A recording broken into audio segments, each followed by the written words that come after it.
মিলাদে বাপের জান্নাতে বাড়াবে। এরা কোন স্কুলে পড়েছে আমার মাথায় ঢোকে না। আগো মিলাদ করে যদি বাপের জান্নাতে পাঠানো যায়, তা আমরা মৌলবীরা তো প্রতি সপ্তাহে মিলাদ দেবো। মিলাদ করে যদি বাপের জান্নাত দেওয়া যায়, তা আমি কারিমুল্লাহ আমার তো নিজের মা নি, আমি যেদিন হয়েছি আমার মা সেদিন মরে গেছে, তা আমি তো প্রতি সপ্তাহে মিলাদ দেবো। বাঁদরামি করার জায়গা পায় না। ফাতেমার মতো ইমানদার ইমাম হাসান হোসেন হুজুরের আম্মা ফাতেমাকে শেরে খোদা আসাদুল্লাহিল ওয়ালি শেরে খোদার স্ত্রী ফাতেমা বিশ্ব নবীর নবুয়তের রক্ত যার শরীরে বইছে, সেই ফাতেমার দেখে কবর বলতো যে আমি বংশ দেখি না, আমি দেখি আমার।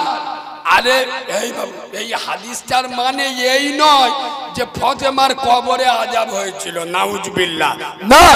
কবর ফাতেমার দেখে খামারাইদের মুসলমানদের মেসেজ দিচ্ছে যে ফাতেমার মতো ঈমানদারকে আমি কবর যদি আমল দেখি, তোরা তো চারানা নুকুল দানা রে, কথা বুঝছো না? বুঝছো না? আমি ফাতেমার যদি আমল দেখি, তোরা কোথাকার কে আলু ভাতে দেবে? এই বাবু খোদার কসম দুটো পায়ে ধরে বলে যাচ্ছি, খালি বাপ মরে গেলি 40-এ খানা করা ঝোঁক হয় খুব। এ বাবু তোমাদের এই গ্রামে মাওলানা মৌলবী আছে না নেই? আছে। তা তোমরা একটু লক্ষ্য করে দেখবে তো, ওইসব মৌলবী সাহেবরা বছরে কবর মিলাদ দেয়। আর কথা বুঝতে পারি, তারা বছরে একবার মিলাদ দেয় না, আর ইয়ে মালেরা বছরে 4 বার মিলাদ দেয়। আমার মতো ভাড়াটে মৌলবী সাহেব ডেকে, আর আমরা তো মাশাআল্লাহ আলহামদুলিল্লাহ ভাই খুব খাচ্ছে, 12,000 টাকা দিই বাপ। আমি মুরগির গোশত খাই না, দেশি মুরগি রান্না করি। এই তো আমি স্পষ্ট কথায় কষ্ট নেই, আমি সত্য কথা বলি বলে তো আজ আমার পিছনে গোটা বাংলা গ্রাম লেগে গেছে। দেখেন সোনার বাবাজি খোদার কসম বুদ্ধিমান তো সে বাপকে নামাজি করে কবরে পাঠিয়েছে, যে বুদ্ধিমান তো সে নিজে নামাজ পড়ে বাপের জন্য হাত তুলেছে, যে শালা একক তো নামাজ পড়ে না, দাঁড়িয়ে পাইপ গান ধরে পেশাব করে কলম ধইরা বাদরের বাচ্চা মুখে দাঁড়িয়ে নাই, ওর বাড়ির মেয়েরা বন্ধন লোন গুরু লোন করে, আর এ মিলাদে বাপের জান্নাতে বাড়া পাকামি করার জায়গা পায় নাই। হারাম কাবাচার আগে তোর কচি মতো বউটা বন্ধন ক্লাবের সেক্রেটারি, ওর হটা। এ বাবু সত্যি কথা বলবো না বলবুনি? কথা বলে না, বলবো না বলবুনি? জ্বালা যন্ত্রণা করবে বিরাট। এই শোনে, যার না ভাল লাগবে সে উঠে চলে যাবে খুব জোর, আর দাওয়াত দিবিনি। তার বেশি কি নাই লাভলি ক্যাশিয়ারের খুঁজে বাবু, এই তো এর থেকে বেশি খোদার কসম এ মাল আলাদা। নবীর মেম্বারে যখন বসি, কোন তৃণমূলের নেতা, সিপিএম এর নেতা, কংগ্রেসের নেতা, বিজেপির নেতা, কোন দুধ খা মায়ের লালে চেহারার দিকে তাকিয়ে কথা বলি না। আমরা নবীর মেম্বারে বসে কথা বলবো। তোর যদি না ভাল লাগে, তোর মতো সিডিংবাজ মুনাফিক হারামখোর এখান থেকে উড়ে চলে যাবি। ডাক্তারের দায়িত্ব রোগী বাঁচানো, আলেমের দায়িত্ব সমাজ বাঁচানো। যাদের 50 বছর বয়স হয়ে গেল, এবং 50 বছর বয়স হয়ে গেছে, 4টে এড়ে গরু জন্ম দিয়ে দেশ, 50 বছর বয়স হয়ে গেছে, সরু বাড়ি যাবে, দাড়িটা কুকুরের মতো চাঁচতেছে, আবার বোধ দেখাচ্ছে ইয়ে ছকি না, কিরম লাগতে যেটি দেখদিন কিরম লাগতে। এ হ্যাঁ না না কথা বলে না এরা। 50 বছর বয়সে শহর বাড়ি যাবে দাড়ি চেঁচে। এর হারামখোর বলবুনি, চিটিংবাজ বলবো নি, মুনাফেক বলবো না। এই মুসলমানের ছাড়া আমার কথা যদি অসুবিধা হয়, দুধ খা মায়ের লাল যদি থাকো, সামনে দাঁড়িয়ে কথা বলবে। হাতে চুরি বলে ঘুরি না, টাইটান ঘড়ি বলে ঘুরি। খোদার কসম, আব্দুল্লাহর বেটা, নূরে মোহাম্মদ, আমেনার লাল বিশ্ব নবী বলেছে, যারা দাড়ি চাচ্ছিল ওরা যেন আমি রাসূলুল্লাহ, আমার গলায় ছুরি চালালো। খামারাইটের মুসলমানের ছাড়ারা, কড়কপুকুরের মুসলমানের বাচ্চারা যারা দাড়ি চাচে, এরা আমার রাসূলুল্লাহ গলায় ছুরি চালায়। যারা রাসূলের গলায় ছুরি চালায়, এ জাতি মার খাবে না, তা পৃথিবীর কোন জাতি মার খাবে? কোন আলেম যদি বলে কারিমুল্লাহ এই হাদিসটা ভুল বলে গেছে, আমি তওবা করে নেব, অন্যায় স্বীকার করে নেব। আর যদি আলেমরা বলে কারিমুল্লাহ যে হাদিস বলে গেছে 100% ঠিক, নবী বলে গেছে, যারা দাড়ি চাচ্ছিল তারা আমার গলায় ছুরি চালালো। যারা নবীর গলায় ছুরি চালায়, এরা কাউরা ছানা হবে, খ্রিস্টানের বাচ্চা হবে, এরা ইমানদারের বাচ্চা হতে পারে না। যে নবী তোমার জন্য আমার জন্য যে রাসূল তার একটা দুটো নয়, চারটে কান্দান মুবারক শহীদ করলো, সেই নবীর গলায় ছুরি চালা। এই দেখ নাফতে দোকানতে বেইরে ঘটকপুকুরি মোড়ে দেইরে বলো, দাদা তোমার নাম কি?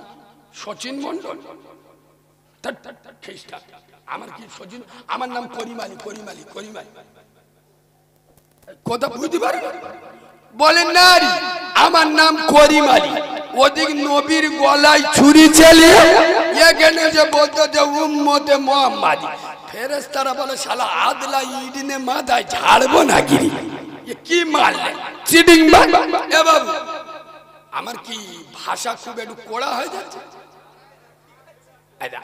আমি একটু বলে নি, আমার বাড়ি ডায়মন্ড হারবার, আমার একটু আঞ্চলিক ভাষা আলাদা হবে না? হবে না? আপনাদের কি শক্ত লাগছে? তাহলে আমি চুমো খাওয়া ওয়াজ করে চল যাই। বলুন, এই শোনেন, আপনারা কথা বলি শোনেন। আপনার বাপের পা কেটে গেছে।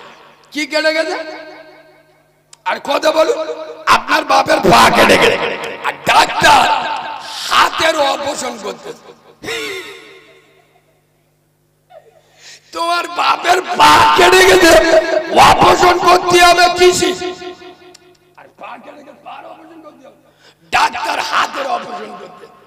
ওর রোগী বাঁচবে না যাবে?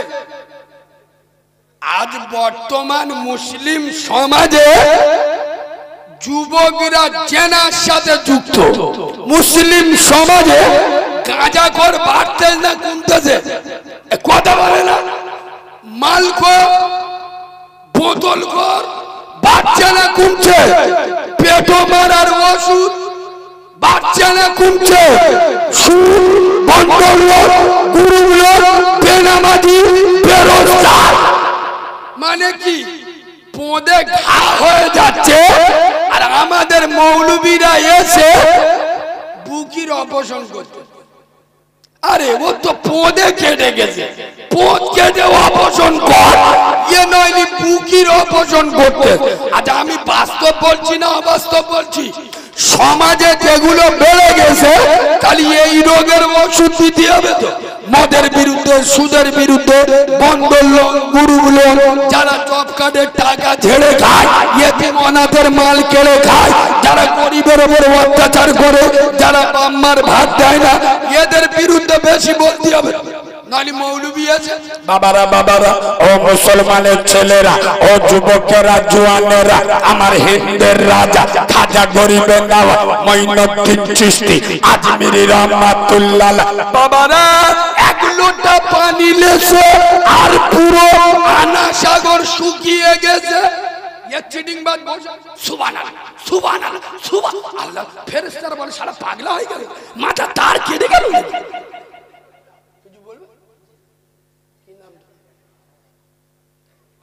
না, আমি মনে করি যেমন একটা বন্ধু, এতে বাড়ি মিজান বলে নাম, ওই খিরিসখালী, পুরো একই দেখতে, আমি মনে করি সেই লোক। এই বাবু এদিকে দেখ। থাকা। মৌলবীরা এসে ওয়াজ করছে না যে খাজা বাবা 1 লোটা পানি নেছে পুরো আনা সাগর বলো। আচ্ছা বলো তো তোমরা কিরম ওয়াজ শোনো দেখি। খাজা বাবা পানিটা নিয়ে কি বেটার বেয়ে দিল?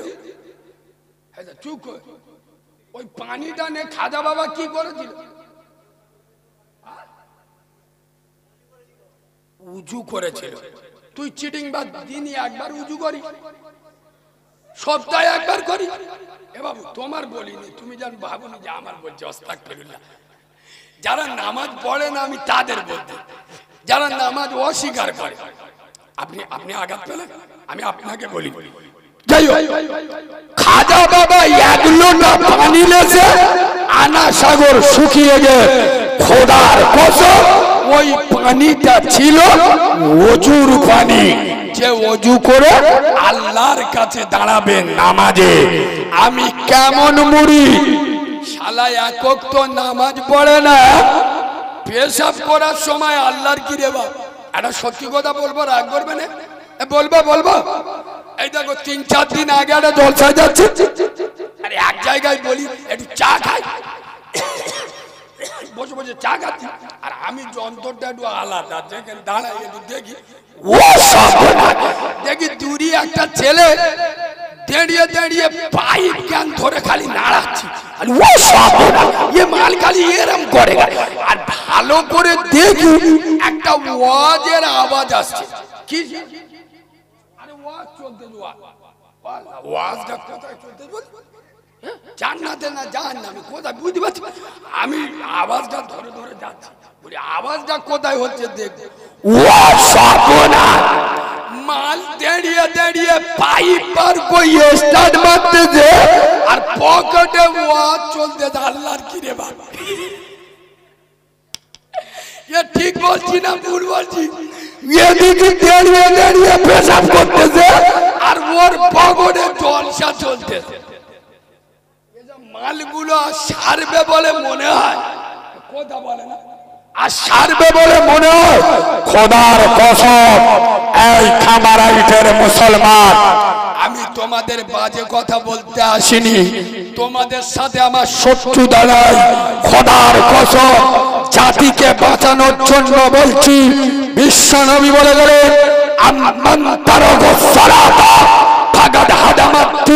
যারা আমার নামাজকে ছেড়ে দেয় ওরা আমার দিনটা ধ্বংস করে দেয়। নামাজ হলো ইসলামের খুঁটি, যারা নামাজ ছেড়ে দিল ওরা আমার ইসলামের খুঁটিটা ভেঙে দিল। এক আমার আইটের মুসলমানেরা বাবরি চলে গেল, জ্ঞান বাপি চলে গেল, পাশে চলে এলো এই পশ্চিম বাংলায় মালদা জেলার চাচল থানার অন্তর্গত আদিনা মসজিদ নাম শুনেছে? আজকে 2 দিন আগে ওকে নাকি শিবলিঙ্গ বেইরে। ছেলেরা দেখুন কথা বলেন তো। এই বাবু তোমরাও সাবধানে থেকো, আল্লাহ জানে তোমাদের দুটো পায়ে ধরে বসে যাচ্ছে। মাঝে মাঝে প্রতি সপ্তাহে মসজিদে একটু ঝাঁটপাট দিবি, ক্যামেরা লাগা, নইলে ফস্কো লিঙ্গ ঠেলে উঠবে, বুঝতে পারবে।